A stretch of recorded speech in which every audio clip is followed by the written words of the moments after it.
Can you kind of take us through the, I think you hit a big three, in the first quarter when Steph strained the hamstring. And I guess you guys are celebrating a timeout, but Steph's walking off the floor. And just kind of the emotions of all that. Well, I didn't see what happened. I also didn't see that he had grabbed his hamstring. I just saw him limping a bit. So I walked over to him, tell him good pass, and he was kind of walking towards the locker room. And I said, "You good?" He was like, "I'll be back." And he just kept it pushing. But we didn't really know what was going on for a while, several minutes, game time minutes, which, is a lot longer than just minutes. We didn't know for a long time. And then they finally told us it was a hamstring, little deflating, but we knew, he did a great job of helping us build a comfortable enough lead. And Robin turned into Batman. What y'all call buddy? Alfred. Alfred turned into Robin. And they filled in, so it was beautiful to see. And then everybody played great minutes. G came in, played great minutes. The hustle plays from Guy Santos, what did he play? 3 minutes? 3 minutes and 43 seconds, and he was hustling all over the glass, just wearing those guys down. It was beautiful to see. JK, great minutes. Guarding Ant, hit a big-time shot, timely cuts. Everybody who came in the game gave us something. Loon was huge off the bench, gave great minutes. And so, complete team effort, but we know this series will get tougher and tougher. Hopefully we get Steph back, but regardless if we get Steph back or not, that's a really good team with a lot of pride and a lot of talent. And the cohesiveness of that team has grown over the year. And so they're a together team, and we know they're going to come out fighting. What was Steph's mood at halftime? We heard he kind of had the ice pack on his hamstring, and it sounded like he was a little deflated. He was a little deflated, but he didn't. He tried not to show it. He was just in the locker room waiting on guys to come in, continuing to show that support, saying what he saw going on in the game, but it was a tough one.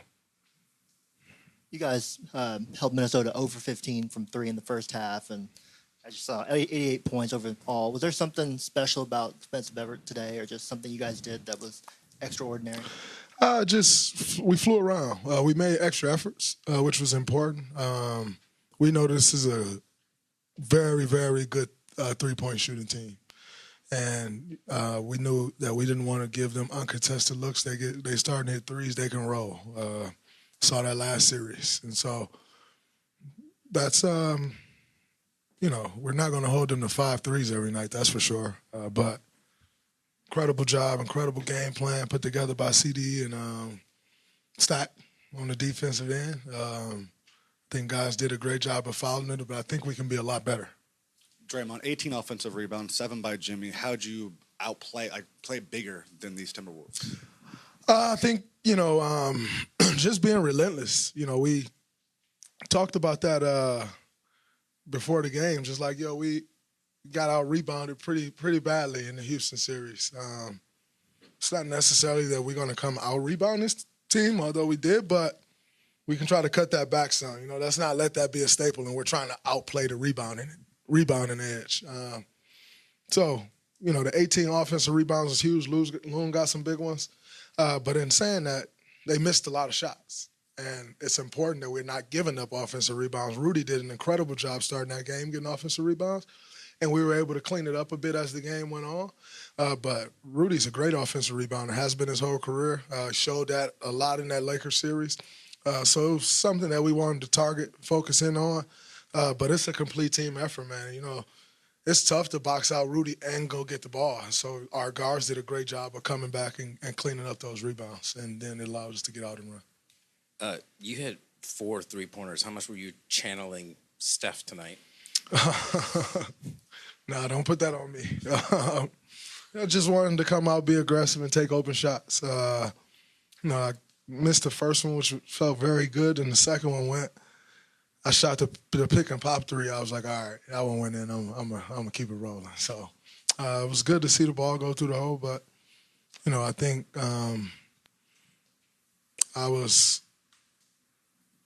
I enjoyed the defensive end more still.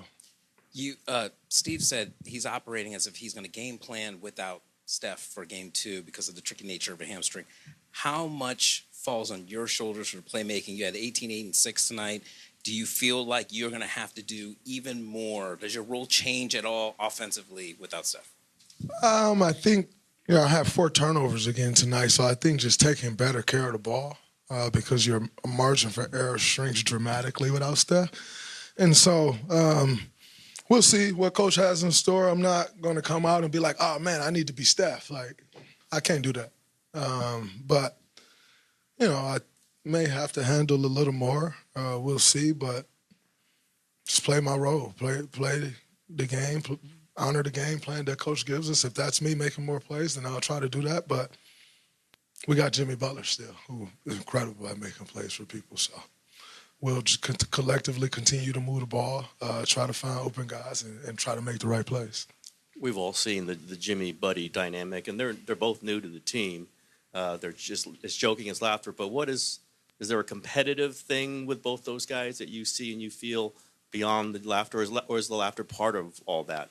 It's a part of it, but they have an incredible relationship. Y'all don't get to see everything, but there's times where they really go at it. That's just the nature of the game we play. They went at it in the huddle today.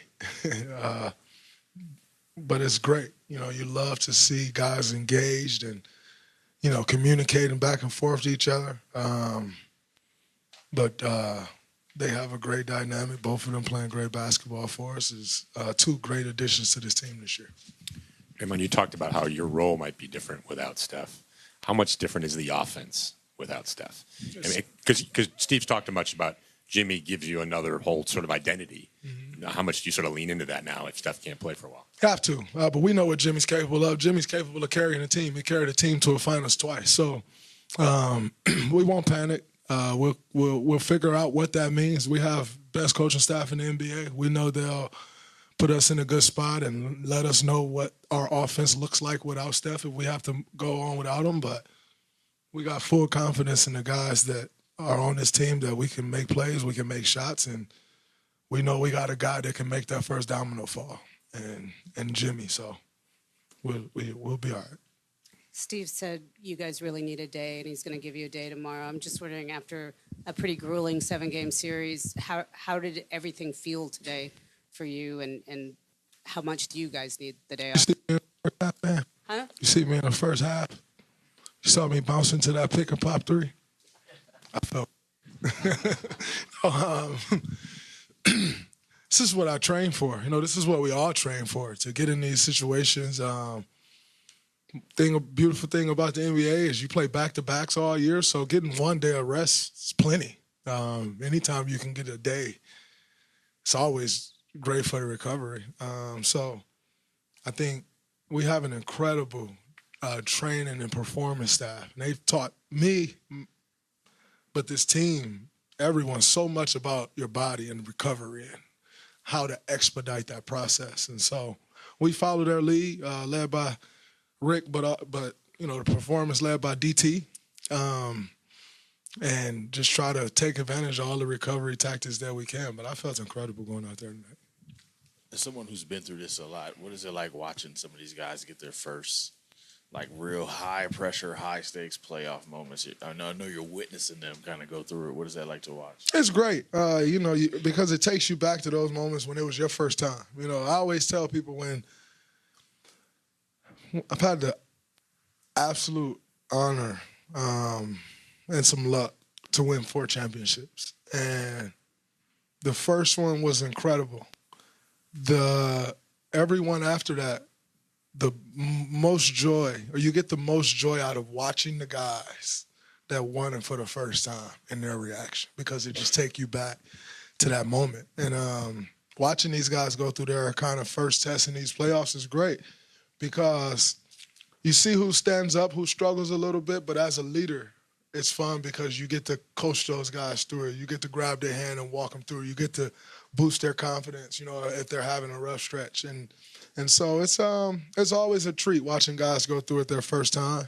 But it's on us, myself, Jimmy, Steph down, but Loon, guys who have that experience to coach them up and drag them through it. How crazy is it that Pat Spencer can step into a playoff game and play like that? Pat is a damn good basketball player, and I know he don't look like it. He don't just jump off the page at you when you see him in a basketball jersey. I don't think the number 61 helps him, but he's one of the toughest guys on this team. That includes myself. That includes Jimmy. Pat Spencer is tough as nails, and he don't always get the opportunity to play, but every time he gets the opportunity, he's ready. And I think one thing that he does is he's so big for this team. He's a voice on the bench for us, but he's selfless. And when you have guys that either play low minutes or guys coming back from injury, he goes and plays in those games. He dropped me off so bad when I was coming back from my calf injury. It was embarrassing. I went out there thinking I'm about to win games, and I pride myself on winning those games. And I couldn't get a win. I got one win, but I couldn't, win. And he was talking crazy to me. And I couldn't do nothing about it. I was mad as hell. But that is Pat. And he brings that same energy every single day. He works so extremely hard, extremely intelligent. And he has a chip on his shoulder. He doesn't back down from anyone. And, he's been a great addition to this team, a good find by our staff. I think he'll be around here for a long time because he just adds what he brings to the team. We're lucky to have him because he from demeanor off the court, he's one of those guys that he's always grouped in with young guys. But I think Pat's like 27. He's 28. He's lived some life. And so it's always good to have kind of an elder statesman in there with the young guys. And he's not an elder statesman as far as NBA experience goes, but life experience and smart as hell. So you incorporate him with them young guys, and even when we're not with them, they're still learning because you got a guy like that who's earned the respect. It's not like, oh, man, that's Pat. They don't listen. No, he has everybody here, and it's beautiful to see him get those opportunities and produce.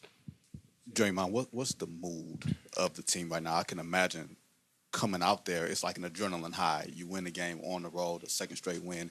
You go in the locker room, I'm guessing reality sets in about how hard the next few games are going to be. That one was hard.